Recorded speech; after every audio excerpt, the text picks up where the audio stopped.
Mr. Fix-It is here to take on your DIY dilemmas. Text or WhatsApp to 083 3010 103. What's all this about you going on OnlyFans?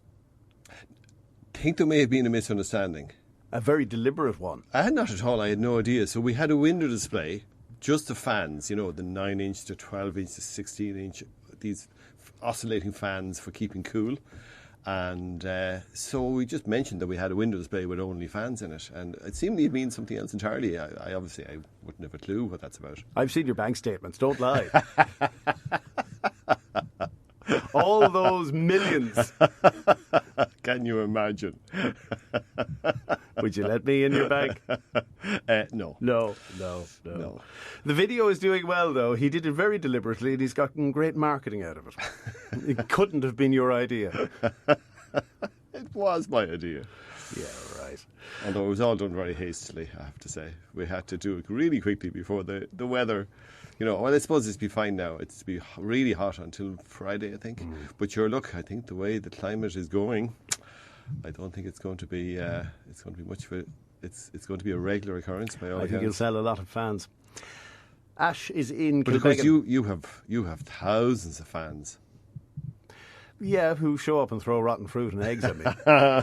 Anyway, Ashling in Kilbeggan says every door in our house is pine and full of nuts. And when we bought them, I loved it. But now it's starting to look a little bit dated. So I'm thinking of painting them, all sorts of colours. But do I have to do anything special before painting them? My father said you have to be careful when painting over wood knots. Yeah. So knots will bleed through almost every paint that you use. So years ago, you used a thing called shellac. And shellac was a clear liquid, really very strong smelling and very expensive. And then it moved on to using a thing called bin primer. So bin primer had shellac in it, but it was white. Makes it much easier to know where you've actually painted. Have you completely painted the knot, and is it completely obliterated? Whereas with the clear one, it was kind of hard. With the shellac, it was clear, it was hard to know. And again, quite a strong smell. Again, different, you have to open all the windows and doors because of the smell of it. And now they've moved on to, and there may be others, but I don't know of any, and I have looked into it. There's a thing called bin aqua. So it's still a bin primer, but it's water-based. So it does cover the knot completely. It does stop the knot from bleeding through. So bleeding through means that if you painted all those doors with a really good, just no matter what brand you use, a really good white or any colour paint really, over the space of the next few weeks, you would see this brown stain coming through. And the problem is, you now have to spot treat over the paint and then repaint again. But also the problem is a knot could come through in a week, but it could be 2 months. So you're spot treating and wondering, have you done them all? Or is there another feckin' knot going to come through in another 2 or 3 weeks? So it's really important to do them before you start. And then once you do that, you can go ahead and do your painting. I'd always probably suggest, well, it depends on how much handling the door is going to get. But so if it's a busy household with a lot of doors, I'd probably go undercoat and satin finish in an oil base. But so many of the water-based paints now are fantastic. There's no smell like the bin aqua. There's no smell from it. They're quick drying. They're easy to use, and some of them you don't need any primer at all. And particularly with a satin paint, you'd probably get away without using a primer at all, just 2 coats.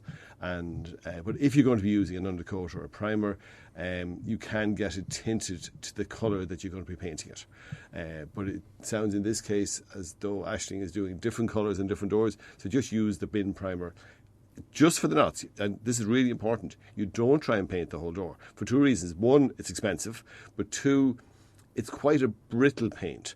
And if you were to paint the entire door, it becomes like a sheeted glass on the door. So if it got a bang, or if the door got wet and then dried out, or you could end up with glaze cracking. So it's important you're just doing small patches the size of the knots, no more than that, and then it'll be very successful. Mary in Kildare is wondering how best to clean a limestone headstone. Well, with a limestone headstone, you can use a few different things. So there are the headstone cleaner is really effective. You spray it on, give it. Probably wouldn't do it in temperatures as hot as this, which remind me about that in a minute about painting. But you need to leave it on for about 20 minutes. But in temperatures like this, it would dry out in the 20 minutes, and that's what you don't want. So what you do is with all of them, whether you're going to use, you can also use a path and patio cleaner. You can get a little bottle of path and patio cleaner for a tenner. You'd only buy that if you felt there's a lot to be done. So as a rule, the headstone cleaner, which is also around a tenner, will do the whole headstone. But if you were doing if you had a couple of plots to do and you're doing the curb around and it's in a bad condition, the path and patio cleaner mixes. So a litre of path and patio cleaner mixes 4 to 1. So that makes a total of 5 litres, which is a gallon, whereas the headstone cleaner is a little half-litre bottle of spray. So you can see where you're spending the same amount, but you're making a lot more. And there's a little bit more elbow grease involved with the path and patio cleaner. You put it on, you leave it for the 20 minutes again, and you give it a scrub with a scrubbing brush. Same thing with the patio cleaner, with the headstone cleaner, but that self-cleans without any agitation, even though the bit of agitation, which you'd be good at. You're good at agitating things. Naturally. Yeah, naturally good at it. And then I'd say just think about whether you want to consider putting a seal on it. So if you put a seal on limestone, it stays clean so much longer. Now the only problem is the seal only comes in a 5 litre container, which is I'd say about €30-35. But it goes on, it's clear. Once you do the whole thing, you won't even know you've done it. You're giving it one of the great things about it is that it goes on milky white, but it dries out completely clear. So again, you know exactly what you've done. And you give it 2 coats, one straight after another. Again, not today. So actually, just before I forget, because this is really important, you don't paint if the temperatures are going to be above 25 degrees. And that doesn't mean you stop painting. That doesn't mean you're watching the thermometer and saying, ooh, it's getting up to 24 now, I'll stop. What you're saying is, you're looking at the forecast and you're saying, okay, it's going to be 24 degrees. I don't know what it is now, but it's going to be 24 degrees by midday. So I'll stop painting at midday. No, you're saying this paint takes 3 hours to cure. Therefore, I've stopped painting at 10 o'clock. Mm. So it is important people that use paint, particularly oil-based paints, if they use them when the temperature is really hot, they will end up with problems in the future. Something else to keep in mind, the reported temperatures are in the shade. Wow, yes. Yeah, absolutely. So it's the full sun. I mean, it won't be as bad if you're painting. Don't paint in the full sun in those sort of conditions. Quite definitely not. Brian Cloonan is here until 11 from Cloonan's Hardware in Tullamore, and lots of questions to get through, including yours if you send it to 083 30 10 103. Text or WhatsApp, powered by Lamb Brothers Toyota in Tullamore. Just after 10:30. Mr. Fixes with Brian Cloonan. Call 0818 300 183 and put our toolman to the test. OnlyFans star Brian Cloonan is here. Just to be clear, they're electric oscillating fans to keep you cool in the hot weather. That's the only fans that I have. Oh, so they're air-conditioned fans. They cool the air, not just blow around the warm air. They keep you cool. Uh-huh. And you see, folks, you don't realise this. You know, he's all smiley, behind the microphone. The minute that microphone goes off, he can lose. I've seen him go berserk at me, at staff, sometimes at emails that come in, and he's thumping the desk. And then, in fairness, he's the ultimate professional, because the minute the ad break finishes, then he sits down and he's sweetness and light again. You realise there are cameras now that can disprove all this. You won't get away with that anymore. No, there are cameras that could prove it, but you're the only one that has access to them. Mary says she has a lot of potholes in her backyard, and the yard is cement. Is there a way to fill in these potholes that she doesn't have to fill again and again? Well, you can get different grades of, if you just use ordinary sand and cement, it probably will come out. But you can get, I know Jetsam do one, and there are various different ones that have a higher grade of cement in them. and also by mixing a higher concentration of cement and maybe a little bit of PVA, and also getting the cleaning out, so genuinely a stiff brush, so clean out the pothole, get it really clean, get a stiff brush, get the hoover out, because when you're sticking to something that's dirty and dusty, it's hard for that concrete to stay in there. So by cleaning out really well and get some PVA and brush in some PVA. That's cheap as chips now. A little bottle of PVA will cost very little, and you mix it 5-to-1 and you brush that into the hole first, and then you get the highest grade of concrete you can get. As I say, go to your local building providers and you'll often get ready mixed as in just add water to it. Once you do the prep, I think you'll find it'll last. Larry is next. So he heard you talking last week about a wall with flaking paint, and he's having a similar issue where some patches on the wall of the house at the side and back have paint that's bubbling and then eventually flaking off. He says under the paint is a white, dusty, flaky kind of stuff. So he's hoping it's an easy fix. Yeah, now look, this has a kind of an 80 to 90% chance of being successful. It's hard to know exactly what's causing that. It sounds like efflorescence, which would mean there's water getting in, moisture getting in, and then evaporating out. It could be, so it's mineral salts there. That's the most likely thing. So what you'd suggest there... Just to recap, last week when we talked about this wall, there was no dry lining under the wall, so the moisture was getting up. Correct. There was no damp-proof coursing under the wall. Correct, and that was because it was a border wall, and it often happens that people don't bother with the damp-proof coursing on a this is the boundary wall at the front of the house or the side of the house. This is the building itself, so there should be a damp-proof coursing, unless somebody does something foolish, unless they didn't put it in the first place, unless... they'd have to. Well, depending on when it was built. You'd hope, yeah. And then sometimes what has happened with people is they put in concrete or they put in tarmac. Now, and then the outside level rises to above the level of the damp-proof coursing. So the damp-proof coursing is only effective if it's above the ground level, that it's stopping it moving up. So now if the ground becomes higher, or sometimes what happens is people would put, they'd build a raised flower bed up against the wall of the house and put nice red brick raised flower bed, or cut stone or whatever, and it looks lovely. But the problem is now, if they happen to put plenty of polythene there, now the moisture is coming from the soil into the wall and travel up the wall. But I don't think any of this applies in this case. So what you would be doing is get a wire brush or a stiff brush and brush away everything. You're trying to get rid of all that white efflorescence. You're trying to get rid of all the flaking paint. Try to avoid using a power washer, because then it's forcing it back into it. It's going to come back out again and take a long time to dry out. And then what you do is get a thing called stabilising primer. Every paint company and loads of builder chemical companies do stabilising primer. Clear liquid, really important that you brush it in, not roll it in, that you're getting a stiff brush and working it into the surface. And you're going to give it 2 coats of stabilising primer and then just paint with your ordinary exterior paint, be it Santex or Weather Shield or whatever it is you're going to use, and it should be fine. That should take care of the problem. Ina asks, what is Pogology? They're a tribute band to the Pogues. The Pogues, okay. Very good as well, by all accounts. Pogology, yeah, I like that. Connor is in Tang, in County Westmeath, and he says, guys, might seem a bit mad in this heat, but I was having oil delivered the other day. Not mad at all, actually. I imagine the prices are quite good.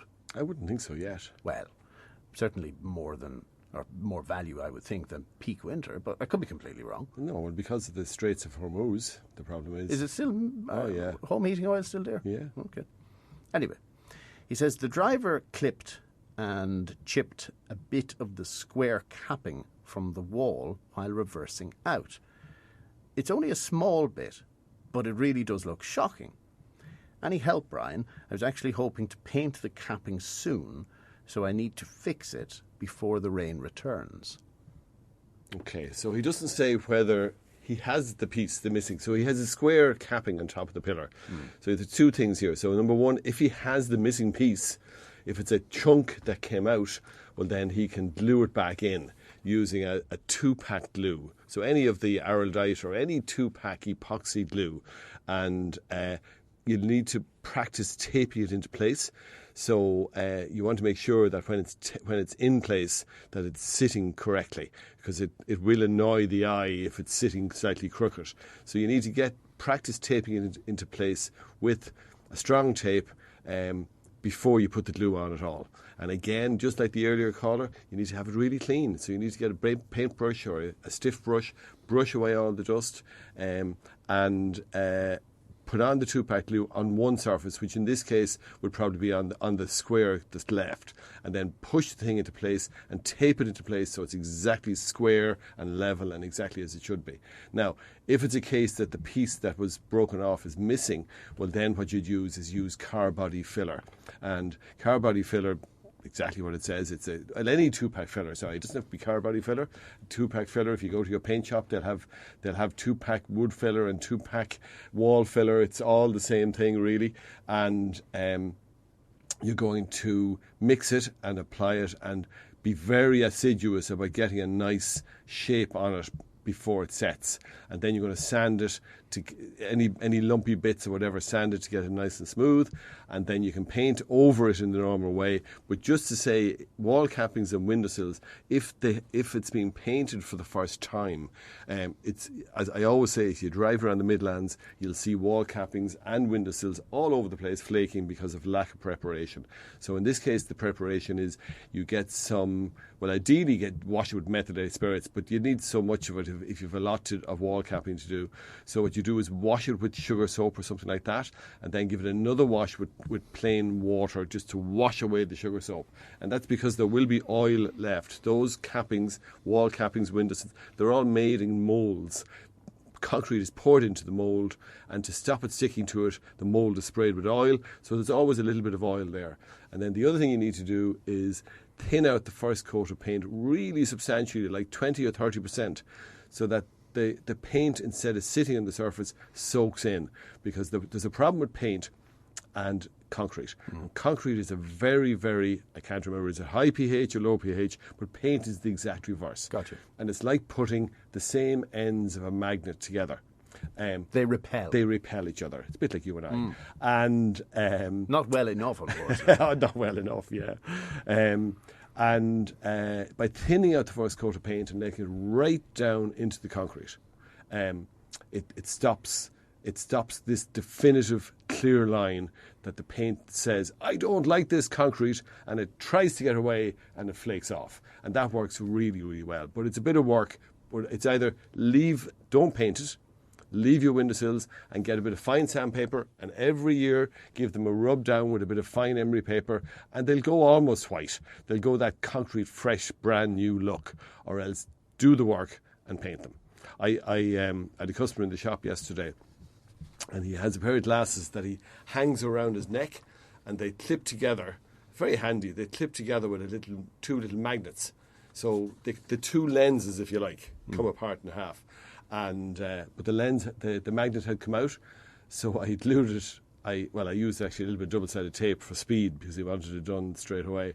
And I put the magnet back in with a little bit of double-sided tape, and he was delighted and he was getting something. Thanks very much. And then he picked them up and he went to put the glasses together. They wouldn't go together because I didn't realise the magnet was gone back in backwards. So the two magnets were repelling, and he couldn't. He'd had to hold them up to his eyes to read. But anyway, I took it out and redid it. But it's funny, the little things that you don't think of, that you should think of, especially when you know about magnets. Brian Cloonan. Because I have a magnetic personality, of course. Yeah. Brian Cloonan is here until 11 o'clock, and thank God no longer. If you have... You said that with too much feeling. It sounded very real. And after that, one of the next big names in golf could be from the Midlands, and Amazon announces that you will still pay customs charges while ordering from its Irish website and Irish warehouse. How does that make sense? Mr. Fix-It is here to take on your DIY dilemmas. Text or WhatsApp to 083 3010 103. Listener on WhatsApp has managed to acquire an ant solution, so good for you. You often talk about getting up at 2 in the morning to perv on the ants, Brian. I don't perv on them, I just find them interesting. You get up with a red light and examine them moving around. Yeah, so I suppose let's just put context to this. No, we don't need context. Yeah, we do, of course. More fun always. without context. So if you're up in the middle of the night and you want to look at the ants, they will hear you coming. You turn on the light and they'll scatter. But they don't recognise the colour red. So if you get a torch and put a red plastic bag over it and make the torch red, basically, you can watch the ants working away and doing the work that they do, which is quite incredible, because they won't, you tiptoe around in your stocking feet with a red torch, they won't know you're there. And you can watch them, which I find fascinating because I'm a bit of a fool. The worst thing about that is image of you in stockings. I meant socks, not stockings. You said stockings. Did I say stockings? You said stockings. Confessions. Okay, I meant socks.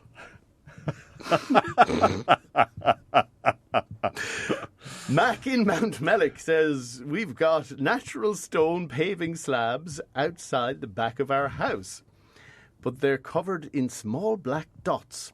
What is the best way to clean them? Because I've tried Googling and it's not giving me a definitive answer. So therefore I'm asking the human Google, Brian Google. So, really the black spots, I suppose the best thing to use in the black spots is a thing called sodium hypochlorite, which is known as farmer's friend. It's used by farmers in milking powders and so on. It has chlorine in it. It has a very high chlorine content. So the plus side is it does a great job. The downside is you'd be very careful. I'd never recommend to use it on walls because if it gets in your eyes, you go blind. Guess what? None of us want to go blind. But on the ground, it's not so bad. I'd still put on a pair of specs. It will destroy clothes. Every time I ever sell it, I always tell the customer, it'll destroy your clothes, wear your oldest clothes, and then I look them up and down and say, yeah, what you're wearing will do fine. But it never gets old. It does. It really does. Ask the lads in the shop; they will tell you it really does. So you would always do this in wet. Don't do it in these temperatures. Do it after rain when the ground is well and truly wet. Put it on with a watering can. You don't want to use a sprayer. You don't want it drifting. And then just get a deck scrub or a yard brush or a path brush. A path brush is just a lighter version of a yard brush. So nowadays, very often when people come in looking for a yard brush, I'd say, who's going to use it? And if they say, it's me, and you're looking at them saying, do they really? I don't want to use a very, very heavy yard brush. So a pat brush is a lighter version of a yard brush. And you put on the Farmer's Friend, the sodium hypochlorite, and you give it a scrub, and then you just walk away. The longer you leave that, the better. Now, I would say you have to, don't walk on it when it's wet and then walk into the house onto your wool carpet and, leave white footprints all over the wool carpet, and keep pets off it just while it's wet. Once it's dried in, it's fine. It'll be perfectly fine to let them out again. And the longer you leave that, the longer it's working. So you'll be ideally saying, I'm going to put it on, as I say, you can do it tonight. You can do it, once the temperature cools down, or do it early in the morning. And then leave it to work away. And you'll be hoping then in about a week's time or 5 days' time, you're going to get really heavy rain. And you'll be going out and looking at it and saying, oh my God, I got new concrete. But it takes a bit of work. Now, the other thing to do is, if you don't want to use the chlorine, if you use the likes of the Dry Clear, if you use the likes of the ActiWash, the same thing applies, but just leave it. Don't power wash it. Leave it to work. The longer you leave that working, the better it will be. You could find in a month's time, it'll be more incremental on the black stuff. Everything else will be gone. All the algae, there will be an immediate cleaning effect, but the black spots will take longer to go. But they will go in the fullness of time once you're not impatient and try to power wash it off within a few days. Eileen is next and says her patio door has become loose, so every few days she tightens it, and every few days it works itself loose again. Is there a permanent fix? So when she says loose, I presume maybe the screws in the hinges have come loose. So what you'll be doing is, or else the receiver has become loose. So multi-point locking system on a door. So we'd often get people who say, I need a new lock on my door because the key, I'm finding it very hard to lock it and very hard to open it. So what I would always say to people is, okay, if you open the door, and when the door is hanging open, put in the key and turn the key. is everything turning no problem whatsoever when the door is hanging open, then there's no problem with the lock. There's nothing wrong with the lock. It's got to do with how the door is meeting the receiver. It could be slightly warped, if it's particularly with a timber door. It can be a little bit warped, and now what's happening is, and you'd see the marks. So you have receivers coming down the door that the tongue from the locks go into, and you see they're all worn because you're forcing them into this receiver. It's not lined up right, so you need to move the receivers. So in this particular case, what you would do is just get some ordinary clear glue, Yoo-hoo glue, contact glue, Bostik, Evo-Stik, any of those, and just take out the screws and just put a small little drop in and then screw them back into position again. So it's not so strong. You're not using super glue. You're not using epoxy glue. You're using a glue. It's enough to stop it coming loose, but if you need to take them out again, a bit of strength with a screwdriver will take them out without doing any damage whatsoever. And that'll take care of the problem. And it'll be done and dusted. Excellent. Our time is up, I'm afraid. All right, Will. Before we go, I have to say hello to an absolute gentleman whom I met yesterday, Moss Duffy from Bracknell in County Offaly, who, along with many others, was celebrating the departure of 6th class from the primary school in Clonbelogue. Yes. And a very emotional day, Yeah.